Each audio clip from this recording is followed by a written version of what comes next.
Guinness రికార్డులోకి Telangana Bathukamma Saroor Nagar స్టేడియంలో 66.5 అడుగుల బతుకమ్మ వేడుకల్లో మంత్రులు సీతక్క, జూపల్లి కృష్ణారావు, ప్రజా గాయకురాలు విమలక్క. ప్రధానంగా చూసుకున్నట్టయితే ఏదైతే గిన్నిస్ బుక్ లోకి ఇటు బతుకమ్మ చేరడం జరిగింది, ఏదైతే తెలంగాణ సంస్కృతికి ప్రతీకగా బతుకమ్మ పండుగ నిలిచింది. అయితే మనం చూసుకోవచ్చు బతుకమ్మ పండుగ ఇంత అరుదైన గౌరవం దక్కడం, అది కూడా కాంగ్రెస్ ప్రభుత్వ హయాంలో ఈ గిన్నిస్ బుక్ అవార్డు దక్కడం అనేది గర్వకారణంగా చెప్పుకోవచ్చు. ఎందుకంటే తెలంగాణ అంటేనే బతుకమ్మ, బతుకమ్మ అంటేనే తెలంగాణ అనే పేరు ఉంది. అయితే ఈ నేపథ్యంలో చూసుకున్నట్టయితే ఖచ్చితంగా ఒక పండక్కి గిన్నిస్ బుక్ రికార్డ్ దొరకడం అంటూ కూడా అదొక గొప్పగా చెప్పుకోవచ్చు. ఎందుకంటే మనం చూసుకున్నట్టయితే ఇటు సరూర్ నగర్ స్టేడియంలో కూడా 66.5 అడుగుల బతుకమ్మను పేర్చి ఈ మేరకు గిన్నిస్ బుక్ రికార్డు సొంతం చేసుకున్నారు. ఇదంతా చూసుకున్నట్టయితే రేవంత్ రెడ్డి ప్రభుత్వ హయాంలో జరిగింది.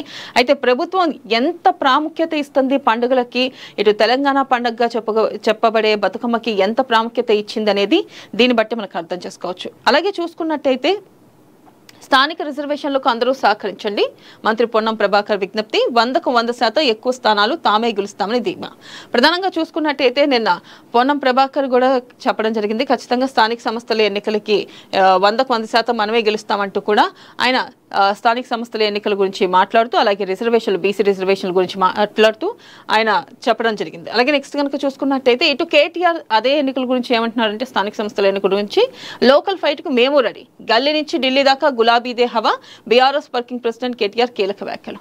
ఇక్కడ కేటీఆర్ కూడా ఏంటంటే ఎన్నికలు ఎప్పుడు వచ్చినా కానీ మేము ఖచ్చితంగా రెడీ, ఖచ్చితంగా ఈసారి మేమే గెలుస్తామంటూ కూడా ఇటు కేటీఆర్ ధీమా వ్యక్తం చేస్తున్నారు. అలాగే నెక్స్ట్ కనుక చూసుకున్నట్టయితే స్థానిక ఎన్నికల్లో నెంబర్ 1 గా నిలుస్తాం, 42% రిజర్వేషన్లకు మా మద్దతు, బీజేపీ అడ్డుకుంటే జీవో ఎలా ఇచ్చారు, బీజేపీ రాష్ట్ర అధ్యక్షుడు రామచంద్రరావు.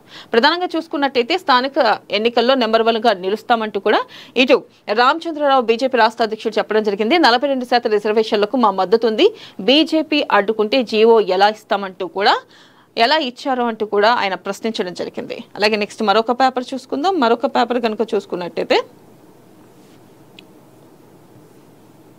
ఈనాడు కనుక చూసుకున్నట్టయితే ఏదైతే మనం చూసుకున్నట్టయితే సంగ్రామ బేరి స్థానిక ఎన్నికలకు మోకిర నగారా, అక్టోబర్ 9న నోటిఫికేషన్. 2 విడతల్లో ఎంపీటీసీ, జెడ్పీటీసీ ఎన్నికలు, పంచాయతీలకు 3 విడతల్లో నవంబర్ 11 వరకు కొనసాగనున్న ప్రక్రియ, షెడ్యూల్ విడుదల, అమల్లోకి వచ్చిన కోడ్.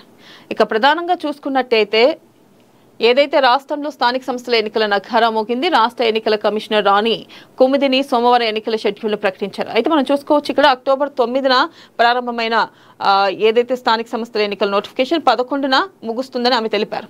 అయితే 5 దశల్లో ఎన్నికలు జరుగుతాయని, తొలుతొచ్చేసి ఎంపీటీసీ, జెడ్పీటీసీ స్థానాలకు, ఆ తర్వాత సర్పంచ్, వార్డు సభ్యుల స్థానాలకు ఎన్నికలు జరుపుతామని, ఆ తర్వాత 5 దశల్లో జరిగే ఎన్నికలకు ప్రక్రియ అక్టోబర్ 9న ప్రారంభమై నవంబర్ 11న ముగుస్తుందని ఆమె వివరంగా తెలిపారు. అయితే ఇక్కడ చూసుకోవచ్చు ప్రధానంగా చూసుకున్నట్టయితే ఎంపీటీసీ, జెడ్పీటీసీ ఎన్నికలకు వచ్చే నెల 9న 3 విడతల్లో జరిగే సర్పంచ్, వార్డు స్థానాల ఎన్నికలకు 17న నోటిఫికేషన్ విడుదల చేస్తామని ఆమె వెల్లడించారు. అయితే ప్రధానంగా చూసుకున్నట్టయితే ఇక్కడ స్థానిక సంస్థల ఎన్నికల విషయంలో అక్టోబర్ 9న ప్రారంభమై నవంబర్ 11న ముగుస్తుంది. దాదాపు 5 దశల్లో అయితే ఎన్నికలు జరుగుతాయి. ఇక్కడ చూసుకోవచ్చు అత్యధిక స్థానాల్లో కూడా స్థానిక పోరులో ఇన్ఛార్జ్ మంత్రులు, ఎమ్మెల్యేదే కీలక బాధ్యత అంటూ ముఖ్య నేతల సమావేశానికి కాంగ్రెస్ కూడా కసరత్తు చేసింది. అయితే మనం చూసుకున్నట్టయితే ఎంపీటీసీ స్థానాలు చూద్దాం, అసలు ఎన్ని స్థానాలు ఉన్నాయి మనం క్లారిటీగా చూసుకున్నట్టయితే ఎక్కడెక్కడ ఎంపీటీసీ స్థానాలు వచ్చి 5749, జెడ్పీటీసీ వచ్చి 565, ఇక గ్రామ పంచాయతీ వచ్చేసరికి 12733, వార్డులు వచ్చేసరికి 1,12,288. ఇక మొదటి విడత చూసుకోవచ్చు, ఇక్కడ క్లారిటీగా చూస్తే ఎక్కడెక్కడ ఏ టైంలో ఎన్నికలు జరగబోతున్నాయి, ఏ టైంలో లెక్కింపు ఉండబోతుందని క్లియర్గా మనం చూసుకున్నట్టయితే అక్టోబర్ 23న పోలింగ్ ఉండబోతుంది.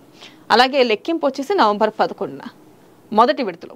అలాగే ఇక్కడ చూసుకున్నట్టయితే ఎంపీటీసీ స్థానాలు, జెడ్పీటీసీ స్థానాలకి ఇక రెండో విడత చూసుకున్నట్టయితే పోలింగ్ వచ్చి అక్టోబర్ 27న, లెక్కింపు నవంబర్ 11న. అలాగే గ్రామ పంచాయతీలు, వార్డులు చూసుకున్నట్టయితే మొదటి విడత వచ్చి అక్టోబర్ 31న, అలాగే రెండో విడత వచ్చి నవంబర్ 4న, మూడో విడత వచ్చి నవంబర్ 8న. ప్రధానంగా చూసుకున్నట్టయితే ఈ 5 విడతల్లో ఎక్కడెక్కడ జరగబోతున్నాయి అనేది క్లారిటీగా ఇటు ఎంపీటీసీ స్థానాలు, జెడ్పీటీసీ స్థానాలు ఎక్కడెక్కడ ఏ డేట్లలో జరగబోతున్నాయి, అలాగే ఎప్పుడు ఫలితాలు ఉండబోతున్నాయి, అలాగే గ్రామ పంచాయతీలు, వార్డులు చూసుకున్నట్టయితే ఏ తారీఖుల్లో జరగబోతున్నాయి అనేది కూడా క్లియర్గా మెన్షన్ చేయడం జరిగింది.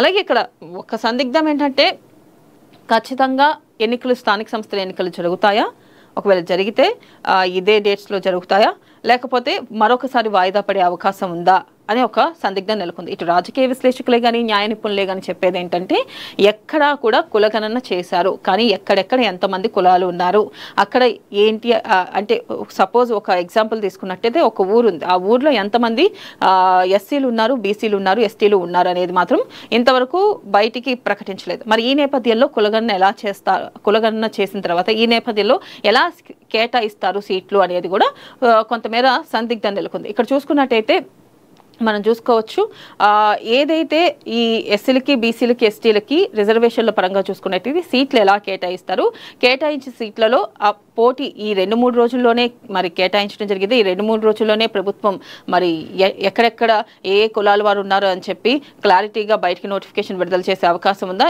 లేకపోతే ఒకవేళ జరిగిద్దా